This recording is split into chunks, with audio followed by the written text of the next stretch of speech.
Stress तब आता है जब आपका जो एम है, आपका जो लक्ष्य है, आपकी जो मंजिल है, वहां पर आप पहुंच नहीं पाते हैं, थोड़ा डिले होता है, या आपके अंदर से बहुत जल्दी आपको पहुंच जाना है और आप बहुत ज्यादा सोच रहे हैं उसके बारे में कि मैं अभी के अभी अपना टारगेट जो है वो अचीव कर लूं, अपने लक्ष्य तक पहुंच जाऊं, अपनी मंजिल तक पहुंच जाऊं, तब स्ट्रेस आता है। क्योंकि एक साथ आप 4 रोटी नहीं खा सकते हो, है ना। ये व्यवहारिक बात है। आपको अगर रोटी खानी है, 4 रोटी खानी है या 6 रोटी खानी है या 10 रोटी खानी है, जितनी भी आपकी कैपेसिटी, तो आपको एक एक टुकड़ा करके ही तो खाओगे। आपकी पूरी की पूरी 10 रोटी ऐसे एक साथ उठा के सब्जी के साथ खा जाओगे, दैट इज इम्पॉसिबल। आप सोच रहे हो बहुत अजीब सी बात कर रहा हूं, मैं बात सच कर रहा हूं, मैं ठीक बात कर रहा हूं। मैं आपको एक प्रैक्टिकल एग्जांपल दे रहा हूं। आप ऐसे ही आप लक्ष्य तक एक बार में तुरंत नहीं पहुंच जाएंगे। आप दूसरी चीज ये है कि कुछ कभी कभी क्या होता है कि अपनी मंजिल तक, अपने लक्ष्य तक पहुंचने में थोड़ा समय लगता है। इसलिए आप जबरदस्ती जानबूझ के स्ट्रेस लेने की जरूरत नहीं है कि भाई जल्दी क्यों नहीं हो रहा है, जल्दी कुछ क्यों नहीं हो रहा है। कुछ चीजें होती हैं जिसमें समय लगता है,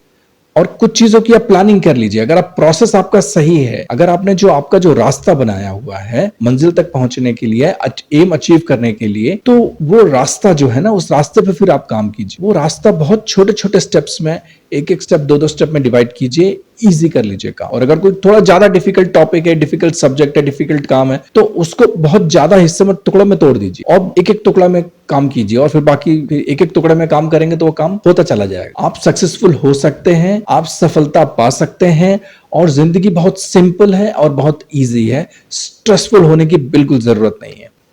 आज की मॉडर्न लाइफ में स्ट्रेस एक बहुत बड़ा और विशाल टॉपिक है।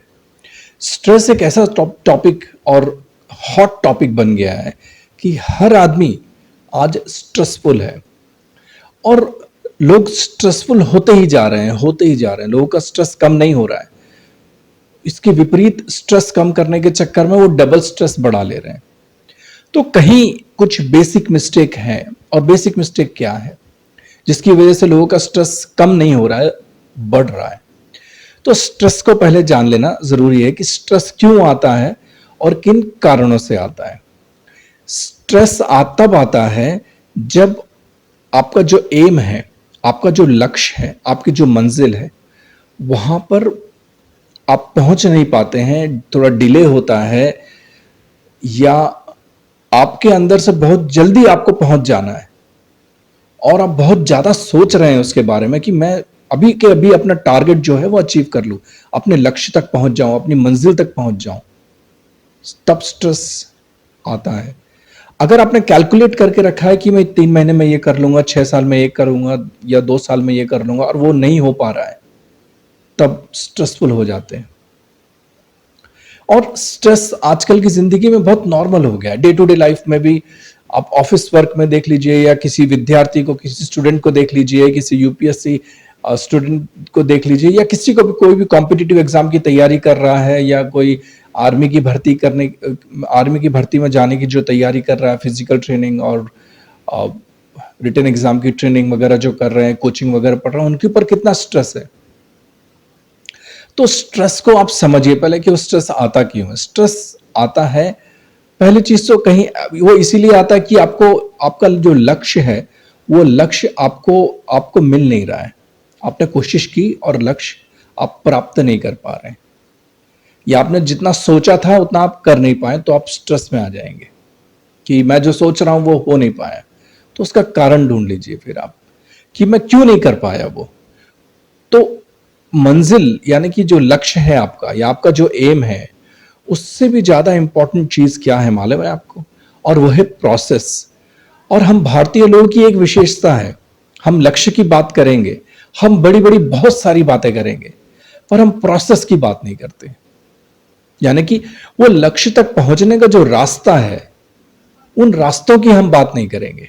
उन रास्तों में कितने स्टेप्स या कितनी सीढ़ियां आती हैं, उनको छोटे छोटे स्टेप्स में डिवाइड करना काम को। कोई भी बड़ा लक्ष्य होता है ना, तो उसको बहुत सारे छोटे छोटे लक्ष्यों में डिवाइड कर देना पड़ता है, तो वो आपको सरल बन जाएगा, सिंपल बन जाएगा और इजी बन जाएगा। जिससे मान लीजिए अगर आपको अहमदाबाद से दिल्ली जाना है, तो आप अहमदाबाद से दिल्ली सीधा यहां से एकदम जा तो सकते नहीं है, तो आप यहां से सबसे पहले अजमेर चले जाएंगे, फिर आप टारगेट रखेंगे कि मैं जयपुर पहुंच जाऊंगा, फिर आप टारगेट रखेंगे कि मैं जयपुर से दिल्ली पहुंच जाऊंगा, तो आप दिल्ली पहुंच जाएंगे। या आपने 3 स्टेप में, 4 स्टेप में, छोटे-छोटे स्टेप्स में आपने डिवाइड कर दिया। और जब आप 1 स्टेप, 2 स्टेप या 3 स्टेप या first stage, second stage, third stage का जब आपका काम पूरा होगा, तब आपके अंदर एक कॉन्फिडेंस भी जनरेट होगा।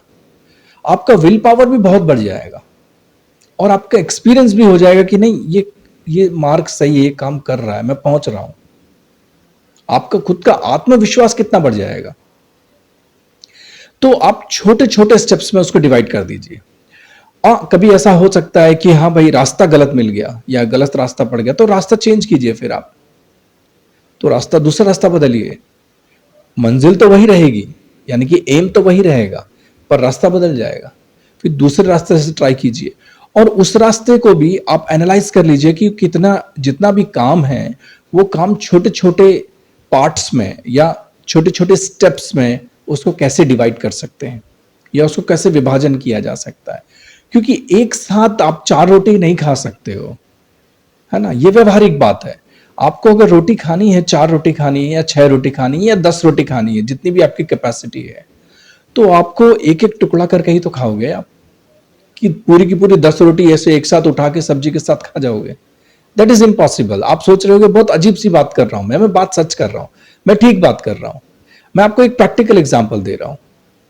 आप ऐसे ही आप लक्ष्य तक एक बार में तुरंत नहीं पहुंच जाएंगे। आप दूसरी चीज ये है कि कुछ कभी कभी क्या होता है कि अपनी मंजिल तक, अपने लक्ष्य तक पहुंचने में थोड़ा समय लगता है। उसलिए आप जबरदस्ती जानबूझ के स्ट्रेस लेने की जरूरत नहीं है कि भाई जल्दी क्यों नहीं हो रहा है, जल्दी कुछ क्यों नहीं हो रहा है। कुछ चीजें होती हैं जिसमें समय लगता है। जैसे कि लक्ष्य अगर आपका बहुत बड़ा है तो थोड़ा समय लगेगा। जैसे एक बच्चा है, एक छोटा बच्चा है, उसको चलने में कितना समय लगता है? 1 साल, 1.5 साल तो लग ही जाता है कम से कम।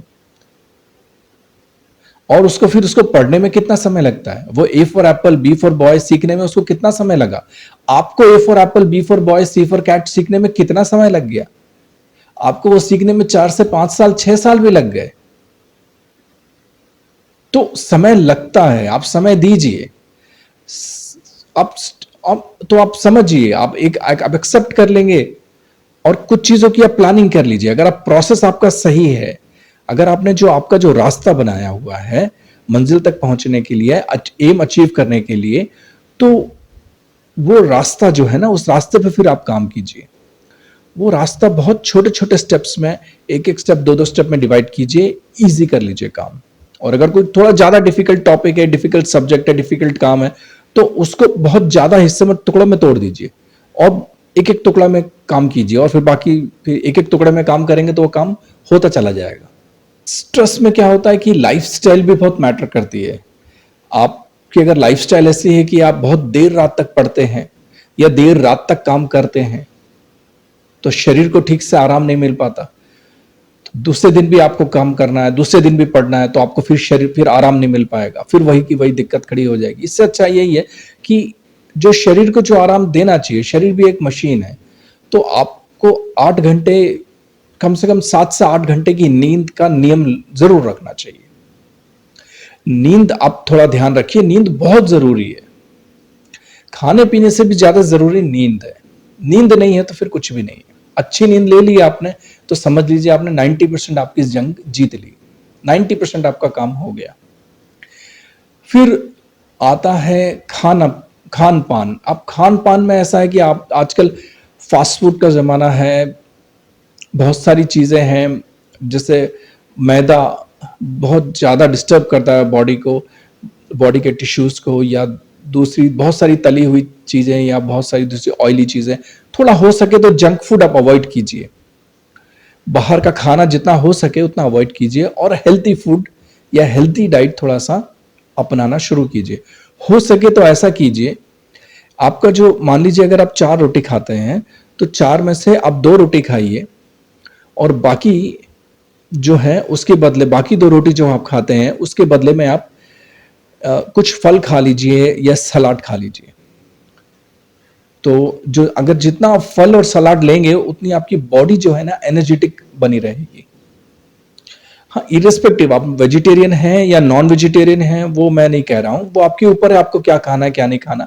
मैं बस इतना कह रहा हूं कि अगर आप थोड़ा सा, जितना भी आप खाना खाते हैं वो अगर आप आपकी डाइट हाफ कर देंगे और बाकी हाफ जो है वो फ्रूट्स और वेजिटेबल्स या सलाद के लिए रखेंगे, रॉ रॉ फ्रूट्स यानी कि कच्चे सलाद और फल, उनके लिए, मीठे फलों के लिए, और कच्चा सलाद खाएंगे, तो वो बहुत ही बेहतरीन और बहुत ही अच्छी डाइट मानी जाती है। आप प्रयोग करके देखिए, आपको बहुत अच्छा लगेगा। फिर हो सके तो आप, अगर आपको मान लीजिए आपके में कुछ हॉबी है, अगर आप गाना पसंद करते हैं, अगर आप पेंटिंग पसंद करते हैं, अगर आप डांस करना पसंद करते हैं, अगर आपको कुछ कोई कॉमेडी मूवी अच्छी लगती है, तो आप देख लीजिए। थोड़ा लाइट मोमेंट्स जरूरी है, हर दिन जरूरी हो है।